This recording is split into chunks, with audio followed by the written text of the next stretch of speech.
Another day. Got some parts in finally. I have my wheel cylinders and rubber hoses that I needed for the brakes.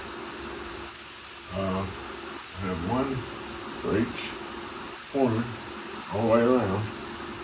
And I have rubber hose for each side on the front. And I've got one that goes in the back. It's over there in the box. And I'll get to that after I do the front ones. I'm going to start on this side. That side works some, but I'm still going to replace the wheel cylinder and the rubber hose because the outer layer of rubber was cracked and flaking off. So I'm going to take care of that. And I'm going to flush the old fluid out of the line too. I want all new fluid throughout the whole car. And then after I get wheel cylinders and rubber hoses replaced, we're going to take a look at the master cylinder. It's working, but it may be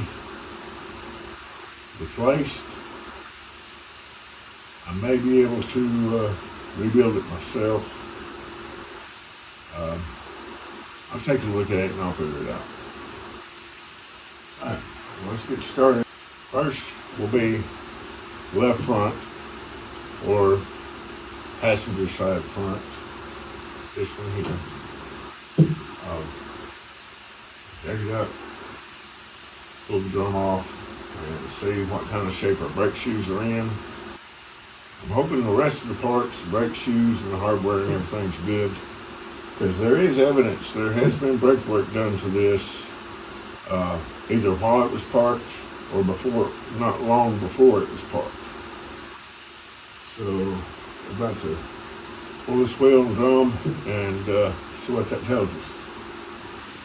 Alright, now, since there's no center cap on these wheels, all I have to do to pull this off is take this dust cap off with the cotter pin, the safety keeper, the nut, washer and bearing. Pull this right off, but I want to pull the wheel off because that way it'll be easier to maneuver the brake drum and be able to feel it and tell, if it's hanging up. It'll be easier to reinstall the brake drum and adjust the brakes, tell when they're set right. When you adjust the brakes on the drum brakes, you want to run your adjustment all the way up to where brake drum is good and tight and won't move. Then back it off to where you just barely feel it drag. You should be able to hear it too. And it'd be easier to do that without having to work with the weight of the wheel. But before I take the wheel and tire off, I want to check my ball joints and my bearing, everything. So, doing a good rocket. And it is off the ground. There is no movement at all. Not even tire on it. So, that's good. It's very good. Now let's pull this wheel. Okay. This tire looks like it was out of alignment, but the previous owner said this set of wheels and tires he got from a friend of his that was on a different car. And he just wanted them so he could roll the car around because they would hold air for a day or two, which they do. So, cannot judge the alignment by this tire. I'll just have to drive it and see how it handles. Get you some grease rags, a cloth, or these old paper shop towels work really good. And lay your bearing, nut and parts and everything on that so you don't get dirt and everything on them, because I have a feeling these are pretty good. So I don't want to get any dust in there and cause any issues. I'm going to put on some of my gloves so I don't get grease and nastiness all over.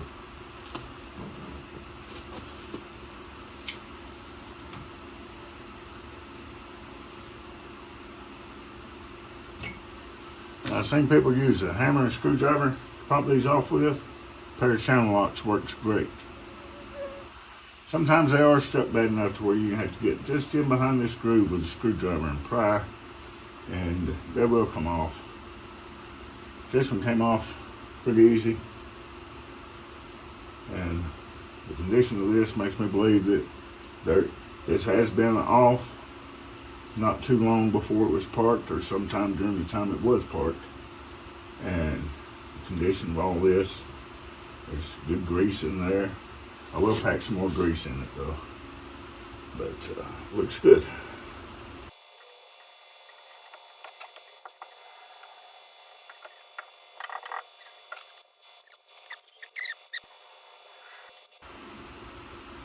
The bearing looks good.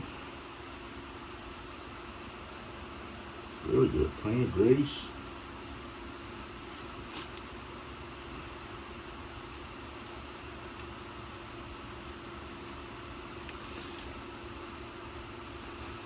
I'm going to try and keep from spreading this grease all over the drum as much as I can. Be less likely of getting grease on the braking surface. And that's not good when you do that. I think I'm going to have to back the adjuster off the brakes to be able to pull that off.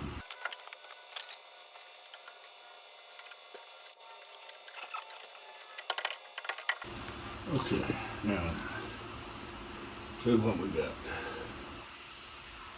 Spindle looks good, plenty of grease. Bearings look good. That wheel seal, you can see how this is dark looking, wet looking. So that wheel seal was leaking a little bit.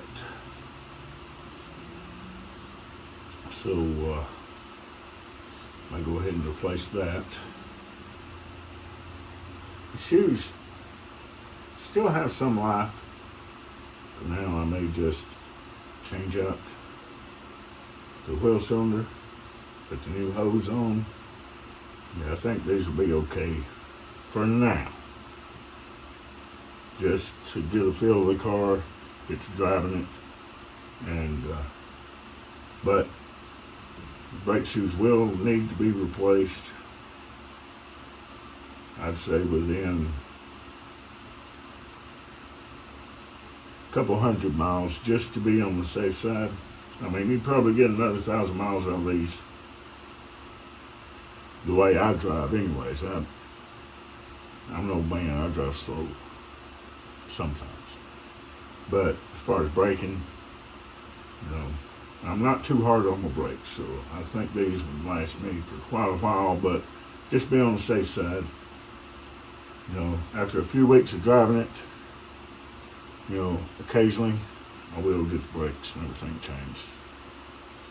If they do go bad and these rivets start digging in to your drum, you'll know it. You'll still be able to stop it. It'll be hard to stop, but you'll still be able to stop it. I mean, it's not going to kill nobody. As long as you ain't, doing 100 miles an hour, which I don't. So, I think for now, just change out the wheel cylinder, put all this back together. Then I'll get the new hose put on. And I think that'll be okay for now. While I'm doing this, I'm going to cover this good greasy spindle with a rag to keep dust and dirt off of it while I'm working on it. I'm going to wrap some of this cheap electrical tape around this rag just to help hold it in place while I'm doing this, because there's a lot of cobwebs and dust. The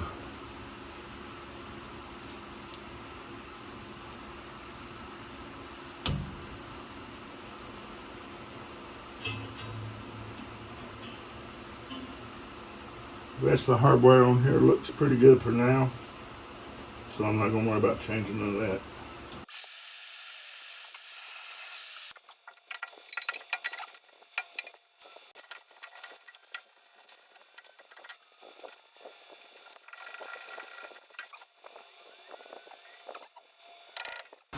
Inside the wheel cylinder, 2 pistons. Fluid goes in between them. When you press the brake pedal, it pushes fluid in, pushes those pistons out, which spreads your brake shoes apart.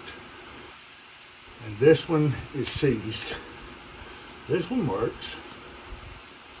Ooh. Okay. This one would probably be a good candidate to be rebuilt. Probably very easily too. But I've got a new one, so we'll put the new one on. Yeah, it don't look that bad right there. So you'll put this one up and save it. Here is a new one.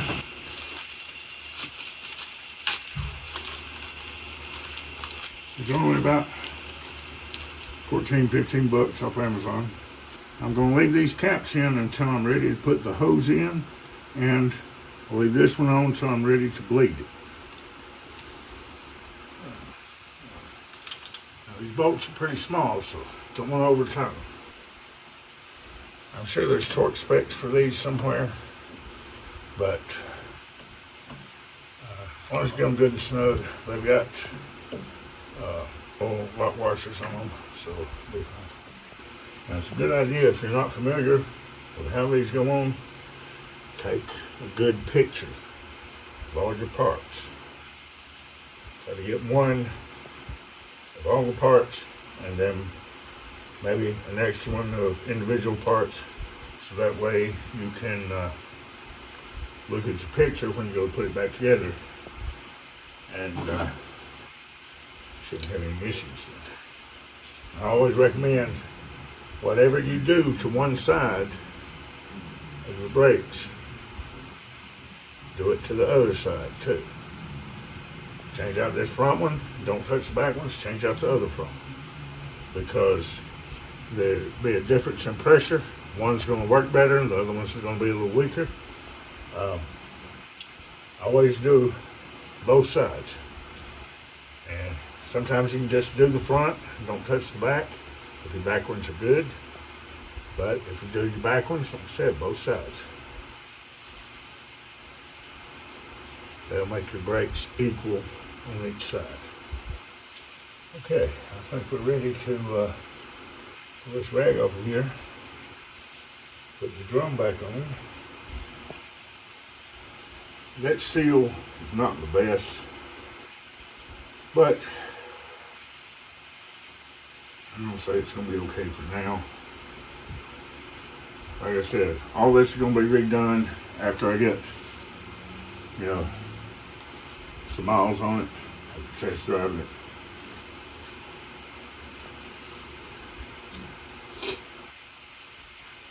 These are the main parts it needs, and in the future, it won't be that much trouble to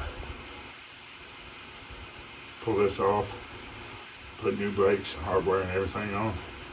Eventually, someday, I'd like to do a disc brake conversion and a 5-lug conversion too.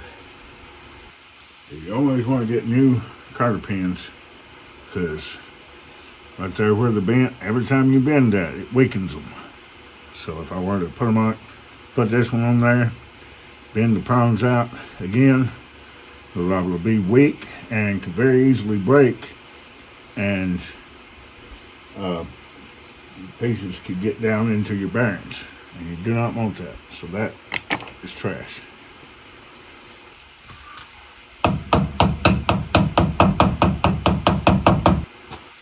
I'm trying out my new headlamp. I've seen a few mechanics advertising these on TikTok, and I got to looking on Amazon at this set. It's not really the brand they were using on TikTok. The shipping and handling was free. Taxes and all was less than $12. So I highly recommend this.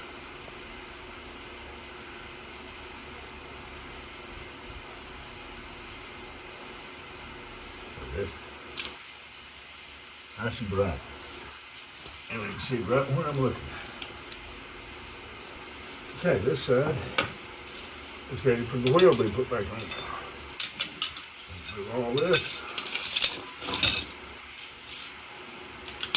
Wheel and tire for all the mechanically, politically correct. Oh.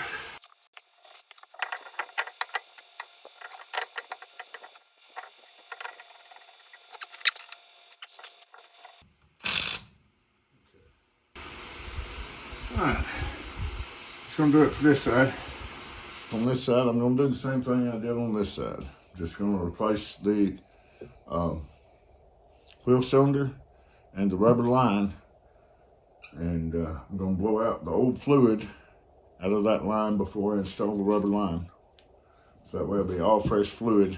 And I'm gonna pull the master cylinder off, clean it up, check it out, and then I'll have all new fresh fluid going through the whole system. Front brakes should be okay for now. I just got to bleed them, but I want to pull that master cylinder off and clean it up a little better and take a better look at it. The master cylinder seems to be okay. I just need to clean up this surface. Just want to clean out the inside of it a little better. Clean it up real good. I'll put it back on there, because it's not leaking any fluid back here. And the rubber boot that snaps on here is right up in there right now. It feels like it's fairly good, fairly new rubber. So I think this has been replaced not long before or sometime during the time it was parked. I think we can reuse this one just fine. Just need to clean up this surface here on this rubber. Clean that up. Yeah, if you see right here how the rust is embedded, I'm not sure if you can see that, but it's embedded and pitted in this rubber. So I clean that up best I can, and see if we can get some brakes, at least on the front. I still got to do the back brakes, but I'll go ahead and bleed the front brakes, and I'll put a plug on the master cylinder for the back brakes. Right here is where your back brakes come in. I can go ahead and bleed the master cylinder. I'll put a plug in here to seal it. Go ahead and hook up my front brakes, just like I did on the 66 F100. And if you want to see more detail about that, you can go to that video on 66 F100 on brakes and test drive, I think was the title of it. Now I've got to clean up this surface here where the rubber gasket in the lid seats, so it'll seat a little better.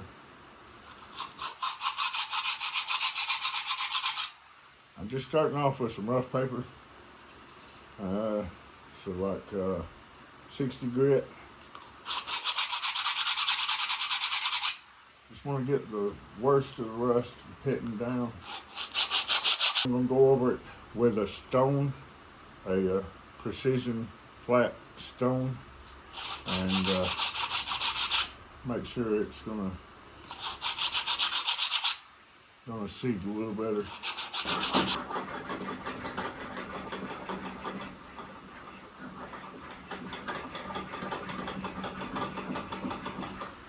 That looks a lot better.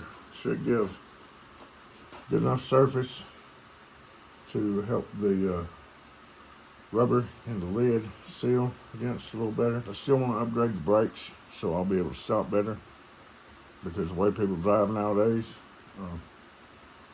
not just young kids, it's my generation and older too, we're all getting to where we drive like idiots on the road. I do it sometimes too, so I can't say nothing bad. It's just something that happens. But this will be plenty safe enough, or it should be. I'll make sure it is before I drive it on the road too much. I'm not going to put anything on the road that's unsafe, to me or to somebody else. I'm just trying to get all the little rust pieces that's embedded in this rubber out. And it's coming out pretty well. You can see right here how this area looks compared to like this area. So most of it's wiping off. There's a couple pieces that's kind of embedded in a little bit. I'll scratch it with my fingernail and it'll come right out. See that corner I just did?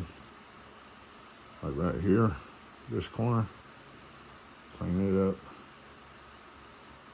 See the difference it made already. So that'll work. I'll just do this on it and should be good. Lid, it's okay, it's rusty, but that's not going to affect anything about the master cylinder. Main thing is right here on this corner, and right here on this corner. You got to make sure those are not gummed up or have any trash in them on the inside, because that is what draws your air in and lets your stoppers pop down. Because I'll show you. While you're pumping your brakes and it's pulling fluid out of the master cylinder with this sealed, it's going to pull this down. And then if it works like it's supposed to, this should pop all the way down and plug off the hole to keep from drawing air into your brake lines to where you lose brakes almost completely. But yeah, those little passageways in the lid are what let air in to let these be able to pull down as your brake fluid level goes down. Yeah, this master cylinder had to have been replaced sometime, because this little rubber boot that goes on here is still good. Normally these dry out and rot after years and years, but this one has been replaced at some point. I'm gonna put a little bit of grease on here so it'll slide up onto the rod a little easier. I do have brakes right at the bottom of the pedal, so we're gonna try that. I'm gonna get some of this cleaned up, get my gas jug on here, strap it down so it don't fall off, and get ready to back it out and turn it around, back it in, and then we'll do the back end.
Okay, well I still got parts coming for the brakes.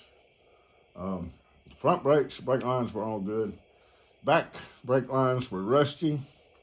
Every fitting I tried to take loose just twisted the line right in two. And the line was pretty rusty, getting thin, so I've got some nickel copper alloy 3/16 brake line on the way. It comes with the fittings and everything.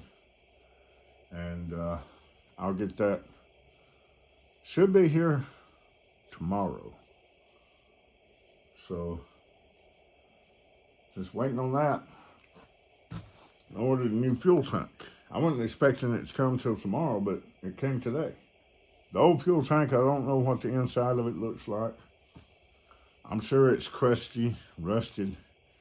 Probably got some old fuel dried up in there. And it's got some pretty big dents on the bottom from underneath. So I got to looking and found this fuel tank on eBay, brand new. Supposed to come with fuel sending unit, little rubber hose that connects it to the water, to the filler neck, the clamps, everything you need, minus the actual fuel line going up front. So, gonna open this box and make sure everything's there, check the condition. It's still sealed, I haven't opened it yet.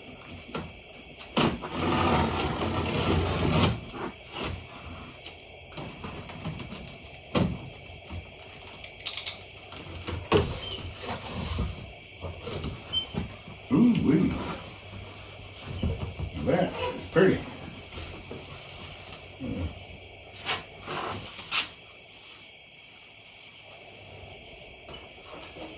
Looks good.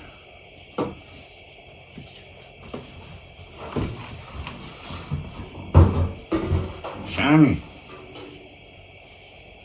Feels like it's coated, like clear coat or something. It's sprayed with something, looks like.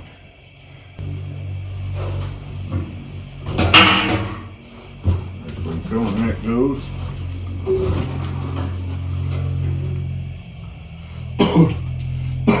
Okay, it's already got the sending unit in place there.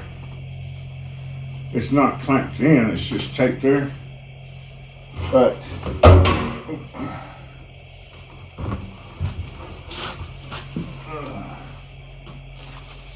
everything else is supposed to be right here. There's the clamps and the rubber line for the filling neck. It even come with new bolts to bolt it down in the trunk floor with.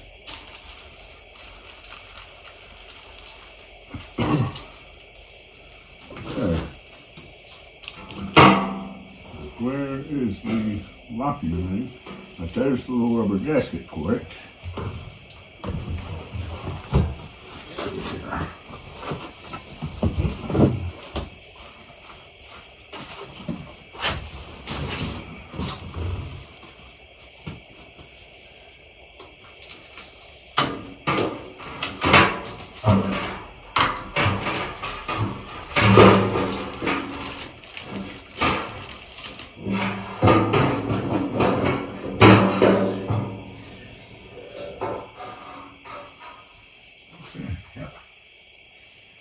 Good.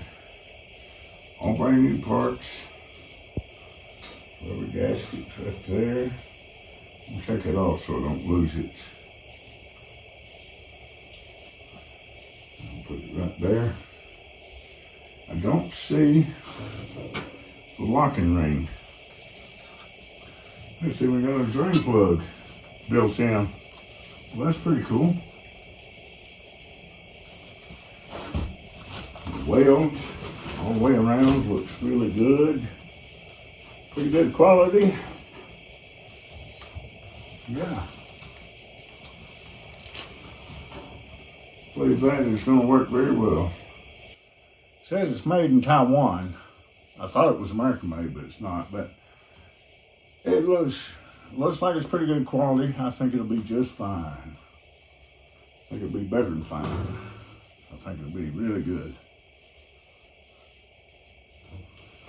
Well, if you're wondering where I got this from, not sponsored, but I mean, if I'm happy with them, I mean, it looks to be good quality. Surely it's been pressure tested. Got it from Kentucky Mustang. KentuckyMustang.com. I got it through eBay, but the company that listed it is Kentucky Mustang. So, like I said, I'm not sponsored, but they gave me a good deal, so I turned it down. I got the tank, the bolts that hold it down in the trunk floor, the sanding unit, the filler neck hose, and the clamps, all for less than $220. Tax, shipping, everything out the door. So for that was $217 and some change. So with that price, I ain't gonna complain. For all of that, the Torino gas tank, it's a more rare car. Parts for it are harder to find. Parts for this Mustang are more plentiful because they made more of them, and it's a more popular car. And so you can get parts for this one cheaper. The gas tank for my Torino, cheapest one I could find was from O'Reilly's, and it was over $400, I believe. So yeah, this is a good deal. And for the Torino, I had to buy the sanding unit separate. And I didn't get all this other with it. So for less than $220, shipping, tax, everything out the door, that's a really good deal. I think it is anyway. There's the locking ring. It was taped to the bottom of that flap there in the bottom of the box. Yeah. And it's got another gasket too. So that's good too. All right. So I got everything I needed. Everything I need for the gas tank, except for a new fuel line. For now, I'm just gonna hang this up over here somewhere so it doesn't get damaged. Okay, now, for now, I'm just gonna put this back in the box. And the box will have protected until I get ready to put it in. Which should be pretty soon, actually.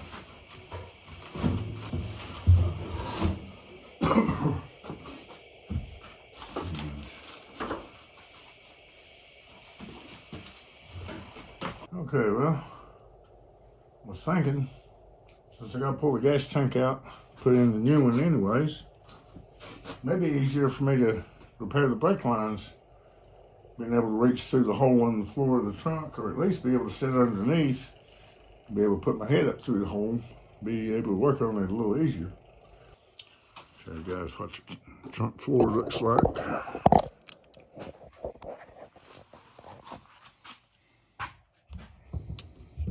Okay. Yeah, it's not bad. It's got some rust there. That will have to be repaired someday. Could have had, probably had water and salt from the road fly up through that hole, land here. So even though this is a southern car, it still came from a little further north than here, and it may use more salt on the roads in that area. But the rest of the floor is good. This over here, that's just some, like some of the liner or something there. Yeah, see, still pretty paint underneath that. There could be a rust hole under there. It looks like somebody's done some patching here, but it doesn't look like it was bad, so it's like the edge right here. Look, it's not metal. I don't know what they did there. Anyways, we'll find out as we get to it. But, to that side, it's not quite as bad as this side is, but it'll be all right. Yeah, now all I gotta do is just take out the bolts around the edge of the gas tank, then take that loose, and I have to get underneath and pull the fuel line and sending unit wire off. But shouldn't be a problem. Okay. Okay, well, I got the fuel tank out. Wasn't that much trouble. There's only 4 bolts holding it in here. No, take that back. There was 3 bolts. Pulled this off so I can clean it up. It was twisted, mismatched in there a little bit, but it looks like it's in pretty good shape. It just needs a little brushing up on the inside. It'll be fine. So that's good. Tank, I probably could have done the same thing with this one that I did with that 66 and cleaned it up, but got a big old dent right here. And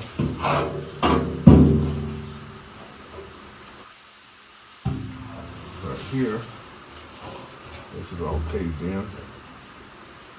So whatever they hit there, it shoved it around or something, I don't know.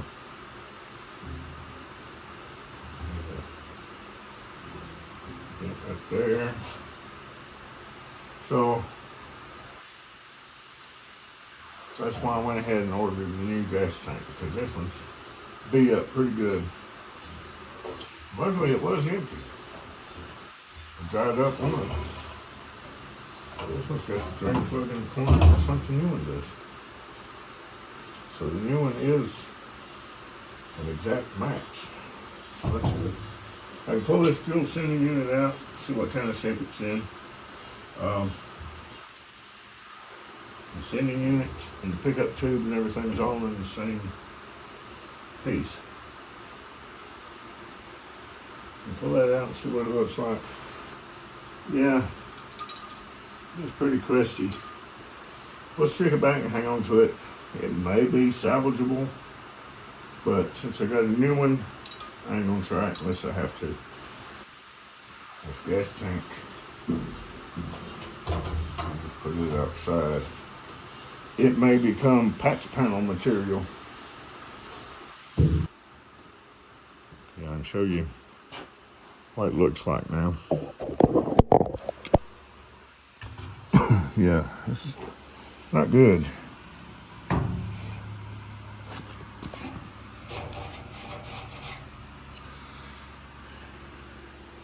Yeah, I noticed this trunk floor. Trunk floor right up here. You see, when it hit back here in the back, it creased that right there a little bit. So, may have to see if I can straighten that out. This ground strap was just hanging here loose. So we'll make sure to connect that so our sending unit gets good ground. Yeah, we'll vacuum it out, all this right here before I stick the new tank in.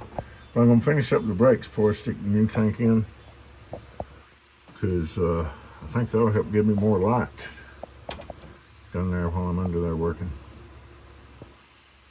Well, next step will be fixing the brakes. I'm going to check my fuel line. I'll replace what I have to. So we'll be sure we don't have any fuel leaks. Well, you can see I'm wearing pretty ratty jeans. This old cheap Walmart t-shirt. So that means one thing, two things, three, four things. One, I need to do laundry. Two, pour. Three, I'm gonna be crawling underneath here, getting all dirty and nasty, so I don't want to wear any jeans that will clean up real good, just in case I get stains in these that don't come out. And four, I'm gonna have to take an extra long shower tonight. So, don't mind the hole in the jeans. Actually, good as used. Ow, leg hair. Ow, ow, ow. It's fine. Ow. Ow.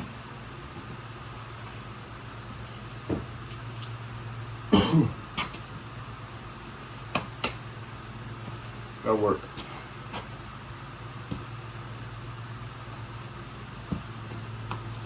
Strip of tape probably costs $5, as expensive as that tape is. But it's alright. That'll help keep me from getting snagged on anything. Somewhat. Yeah. Okay, first thing, I'm gonna put the wheels and tires back on the back. Jack it up, put it on the ramps, and that way I'll be able to pull the jack stands out. I'll have more room to maneuver underneath, so I'm gonna be going way up under here. And with it sitting on the tires and wheels on these ramps, it'll be more stable, and I'll trust it a lot more than I will on the jack stands.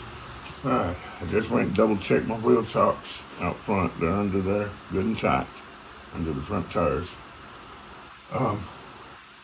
Not worried about it rolling that away because of the wheel chocks. I'm not worried about it rolling this way because it would have to go uphill to roll this way. Plus, with it sitting on these ramps, it's in park. So it's latched in park, it shouldn't move. Normally you want to turn one ramp one way, one ramp the other way. And that'll help keep it from rolling one way or the other. But since I know it can't go either way, the way it's sitting, because it's uphill, I just turn both ramps out to the back.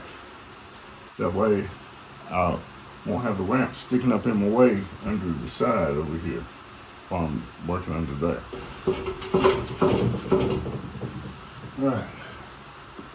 So you go nowhere.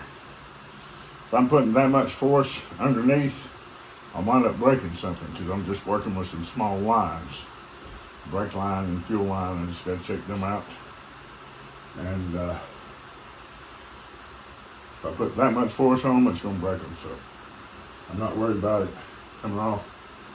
And plus, I was shaking it pretty hard. As hard as I could, actually. And it's gonna stay on there. So that'll be good. I'm gonna show you a little trick. I can't take credit for this because I learned it on another YouTube channel. I don't remember which one. If I could remember which one, I would give them credit. But anyways, when you're bending brake line, it's my new roll. This is a copper nickel alloy. But when you're bending brake line, take some trimmer string, weed eater string, whatever you want to call it, and feed it inside your brake line while you bend it. And that will help keep from pinching it and crushing it closed.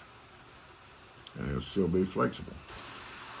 Alright, so I got all my brake lines shaped, cut, flared, ready to go under.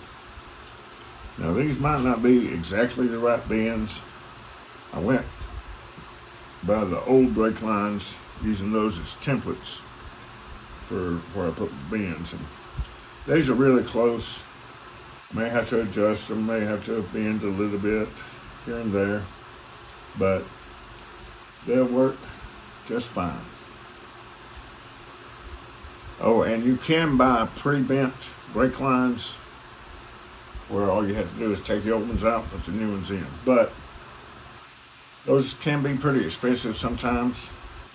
This whole roll of this nickel copper alloy 3/16 line, still have this much here, it's only about $20 on Amazon. And it comes with fittings and everything. Several different size fittings, so you'll have what you need. The rest of the brake line from where I while I'm splicing it forward. All looks pretty good. So I'm just going to put a union in, splice it together. We're going to put in, and then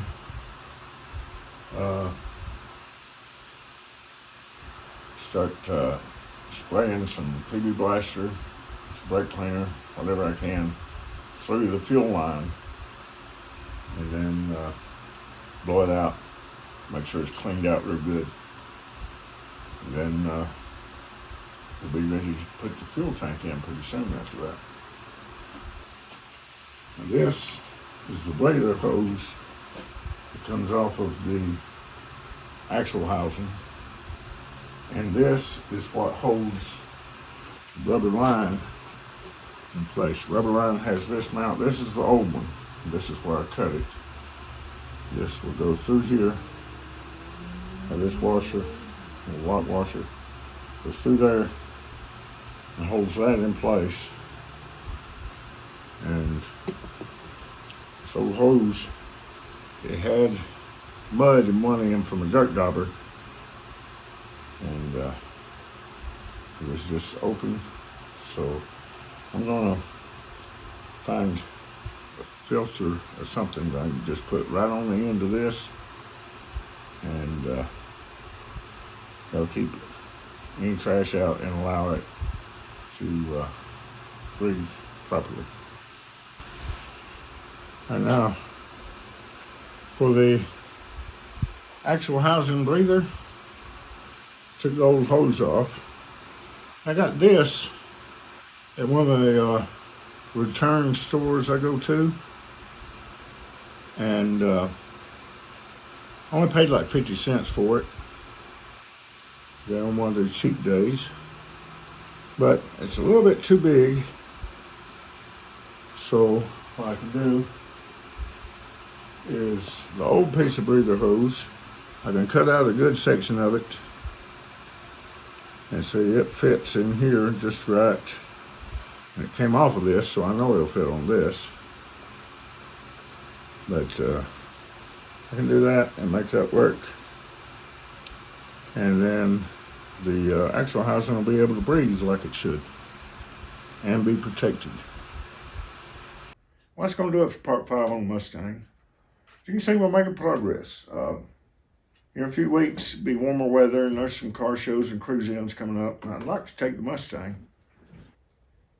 So, be looking for the next video next week. Appreciate y'all watching, and y'all take care.